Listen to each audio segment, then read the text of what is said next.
Hello, I'm Ellie for Edu4Java, and this is the first tutorial on Swing, where we want to learn how to use show message dialog and show input dialog.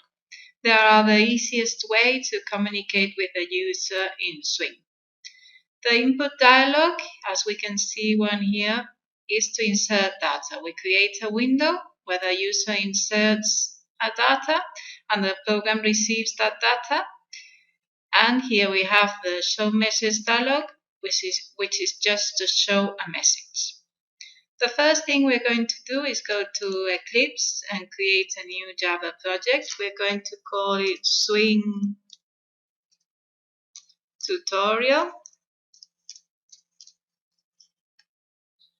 Finish.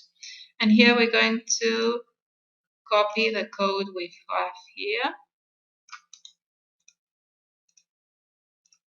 Just paste it on top. Here we are. What do we have here? To make it more didactic, let's comment these lines here. Ctrl+Shift+7 to comment. Oh, just wait, not this line. Okay, what does this line do?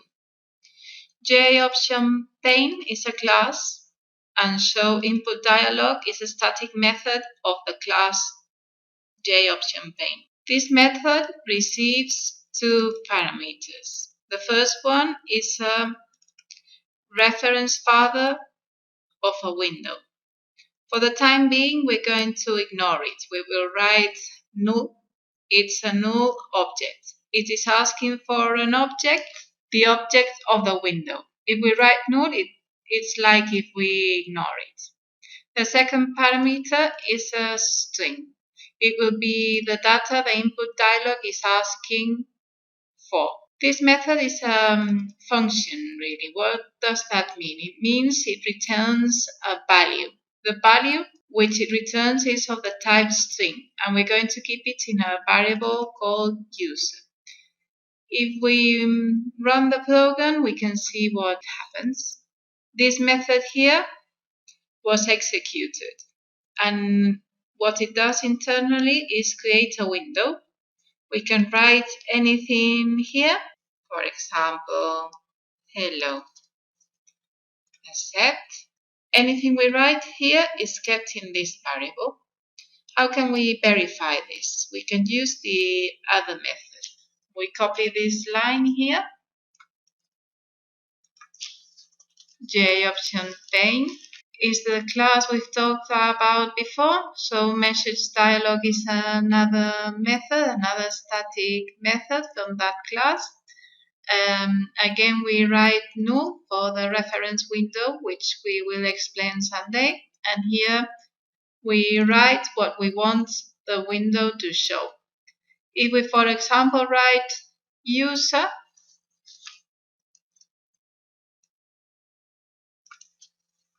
we're going to see what we inserted in the input dialog. We run it, and we write here, hello, everybody.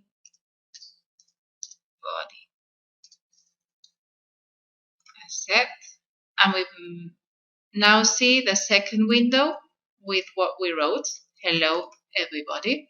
User is what we show with this show message dialog.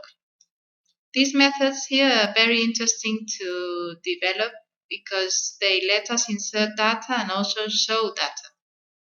With these two methods, we can already communicate with the user.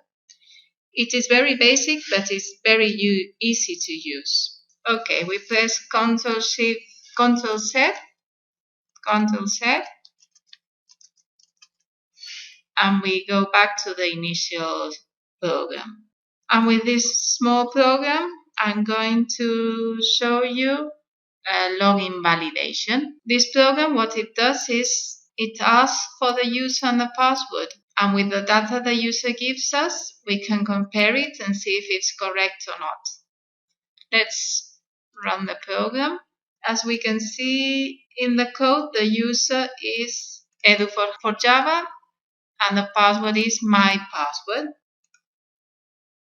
I write in user edu for Java, and in password my password, and it says login OK. This if says that if what we write in the input dialog in user is edu for Java, and what we write in password is my password, it comes inside and it shows a message. It's login OK. That's what we've just seen now. Now we run it again and we write whatever you want, and it's not correct, so it's going to show login failed. Okay, with this we've seen a simple example of what we can do with show input dialog and show message dialog. See you in the next tutorial. Bye.